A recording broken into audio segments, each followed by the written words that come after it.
Dahlia reiki institute এই চ্যানেলটির মূল উদ্দেশ্য আপনাদের শরীর, মন এবং সামাজিক অবস্থান আনন্দদায়ক করে তোলা। জ্যোতিষ শাস্ত্র মতে শুধুমাত্র লবঙ্গ দিয়েই ভাগ্যের উন্নতি ঘটানো সম্ভব। বন্ধুরা, লবঙ্গ এমন একটি মশলা যা আমাদের রান্নাঘরে যেমন ব্যবহার করা হয়, তেমনি বিভিন্ন আয়ুর্বেদিক ওষুধ, টোটকা, তন্ত্রক্রিয়াতেও লবঙ্গের ব্যবহার করা হয়। জ্যোতিষ শাস্ত্র মতে লবঙ্গের কিছু টোটকা আজকে আপনাদের জানাতে চলেছি, যা করলে দৈনন্দিন জীবনে খুব ভালোভাবে আপনারা থাকতে পারবেন।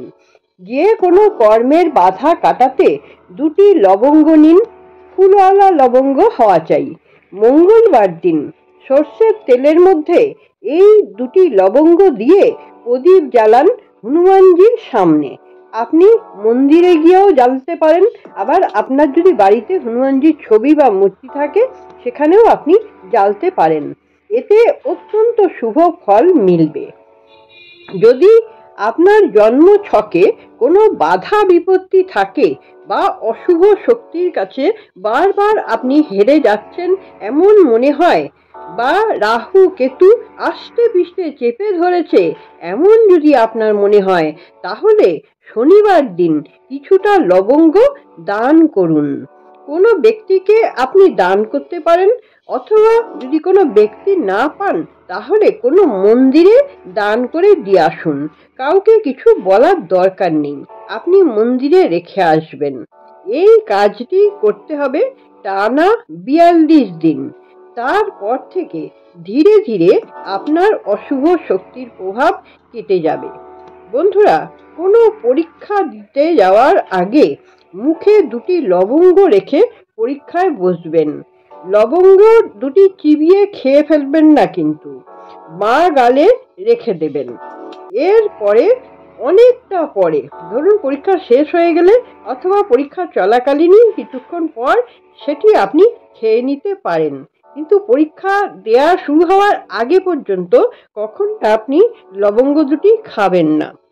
যদি আপনি কাউকে টাকা ধার দিয়েছেন কিন্তু আপনি কিছুতেই ফেরত পাচ্ছেন না, তাহলে পূর্ণিমা এবং অমাবস্যায় 21টি লবঙ্গ আর কিছুটা কর্পূর জ্বালান। এতে আপনার অর্থ ফিরে পাওয়ার সম্ভাবনা থাকে। এছাড়াও যদি যে কোনো কাজে আপনি বাইরে যাচ্ছেন, তাহলে কিছুটা লবঙ্গ আপনার নিজের কাছে রাখুন। ছেলেরা হলে পকেটে রেখে দিতে পারেন একটি সাদা কাগজে মুড়িয়ে, মেয়েরা নিজেদের পার্সে রেখে দিতে পারেন। বাড়িতে যদি ঝুট ঝামেলা লেগেই থাকে, তাহলে বাড়িতে লবঙ্গ গাছের চারা লাগিয়ে দিন। বিভিন্ন রকম সমস্যায় যদি জড়িয়ে পড়তে থাকেন, তাহলে স্বয়ং মহাদেবকে প্রতিদিন একটি করে লবঙ্গ অর্পণ করে দিন। সেটা আপনারা মন্দিরে গিয়েও দিতে পারেন, আবার বাড়ির দেবতাকেও দিতে পারেন। পরে ওই লবঙ্গ আপনারা মাটিতে পুঁতে দেবেন, বা যদি টবে কোনো মাটি থাকে সেই মাটিতে পুঁতে দিলেও হবে। বাড়িতে যদি কারোর সঙ্গে বনিবানা না হয়, কেউ কথা বলে না, অশান্তি লেগেই থাকে, তাহলে প্রত্যেক শনিবার কয়েকটি লবঙ্গ ও একটুখানি কর্পূর আপনারা জেলে দিন। এটি কিন্তু আপনারা ঘরের বাইরে জ্বালবেন, এবং জ্বালবেন সন্ধ্যার সময়ে। এবার বলি আর্থিক উন্নতির কথা। আর্থিক উন্নতি পেতে একটি পানের মধ্যে 2টি লবঙ্গ, একটি এলাচ ও একটি সুপারি আপনার ঠাকুরের সিংহাসনে রাখুন, সমস্ত দেব দেবীর উদ্দেশ্যে। এটি করবেন প্রতি বৃহস্পতিবার। পরের বৃহস্পতিবার দিন এই পানটি পুরো পাল্টে ফেলবেন, গঙ্গা জলে দিয়ে দিতে পারেন, বা কোনো প্রবাহিত জলে দিয়ে দিতে পারেন, বা মাটিতে পুঁতে দিতে পারেন। আবার নতুন করে আরেকটি পান, লবঙ্গ, সুপারি নেবেন। বাড়ি শুদ্ধ রাখতে প্রত্যেক দিন প্রদীপে লবঙ্গ দিয়ে প্রদীপ জ্বালুন। এতে বাড়ি থেকে সমস্ত অশুভ শক্তি দূর হয়ে যাবে এবং সেই সঙ্গে শুভ শক্তির আগমন ঘটবে। যদি বারবার আপনার নজর দোষ লেগে যায়, তাহলে কয়েকটি লবঙ্গ ও কয়েকটি গোলমরিচ আপনার সঙ্গে রাখুন। এতে নজর দোষ লাগতে পারবে না। যদি আপনি রাতে ভয় পান অথবা বাজে স্বপ্ন দেখেন, তাহলে ঘুমোবার আগে বালিশের নিচে 2টি লবঙ্গ এবং 3টি তুলসী পাতা রেখে দিন। এতে আপনার দুঃস্বপ্ন দূর হবে এবং ভয়ও ধীরে ধীরে কেটে যাবে।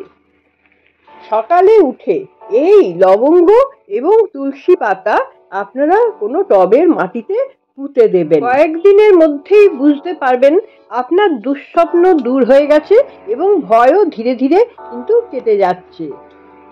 রাতে শোয়ার আগে 2টি লবঙ্গ আপনারা চিবিয়ে খেয়ে তারপরে জল খেয়ে শুয়ে পড়ুন। দেখবেন সকালে কেমন চমৎকার ঘটবে। বন্ধুরা, যারা ঘরের আবহাওয়া পরিষ্কার বা শুদ্ধ রাখতে চাইছেন, কারণ ঘরের আবহাওয়া যতটা শুদ্ধ থাকবে আপনার মানসিক চিন্তা ভাবনা ততটাই শুদ্ধ হবে। ঘরের আবহাওয়া শুদ্ধ রাখার জন্য একটি পরিষ্কার কাচের গ্লাস নিন এবং তাতে পরিষ্কার জল নেবেন। তাতে কয়েকটি লবঙ্গ দিয়ে ঘরের যে কোনো কোণে রেখে দিন। গ্লাসটি কিন্তু ঢেকে দেবেন না, আর লবঙ্গগুলি ফুলওয়ালা হওয়া চাই। এই লবঙ্গ মিশ্রিত জল আপনার ঘরের আবহাওয়াকে অত্যন্ত শুদ্ধ রাখবে। আপনার মন থাকবে ফুরফুরে। এটি আপনারা 7 দিন রাখবেন। 7 দিন পর ফের আবার পাল্টে ফেলবেন। দেখবেন বন্ধুরা, আপনারা কত ভালো থাকতে পারবেন। বন্ধুরা, আমার ভিডিওটি যদি আপনাদের ভালো লেগে থাকে তাহলে আপনারা একটি লাইক দেবেন। আমাকে সাপোর্ট করার জন্য আপনারা আমার চ্যানেলটিকে সাবস্ক্রাইব করে রাখবেন। যারা আমার চ্যানেলটি সাবস্ক্রাইব করে দিয়েছেন তাদের জন্য রইল অনেক অনেক শুভেচ্ছা। বন্ধুরা, যারা এখনো সাবস্ক্রাইব করে উঠতে পারেননি, চ্যানেলটিকে সাবস্ক্রাইব করে রাখলে আমার ভিডিওর নোটিফিকেশন আপনাদের কাছে পৌঁছে যাবে। বন্ধুরা, আমি ডালিয়া মুখার্জি, ডালিয়া রেইকি ইনস্টিটিউটের পক্ষ থেকে আপনাদের জানাই অনেক অনেক শুভেচ্ছা। বন্ধুরা, আশা করছি আপনারা সকলে খুব ভালো থাকুন, আনন্দে থাকুন, সুস্থ থাকুন এবং হাসি মুখে থাকুন। আপনাদের সঙ্গে আমার দেখা হচ্ছে পরবর্তী ভিডিওতে। নমস্কার।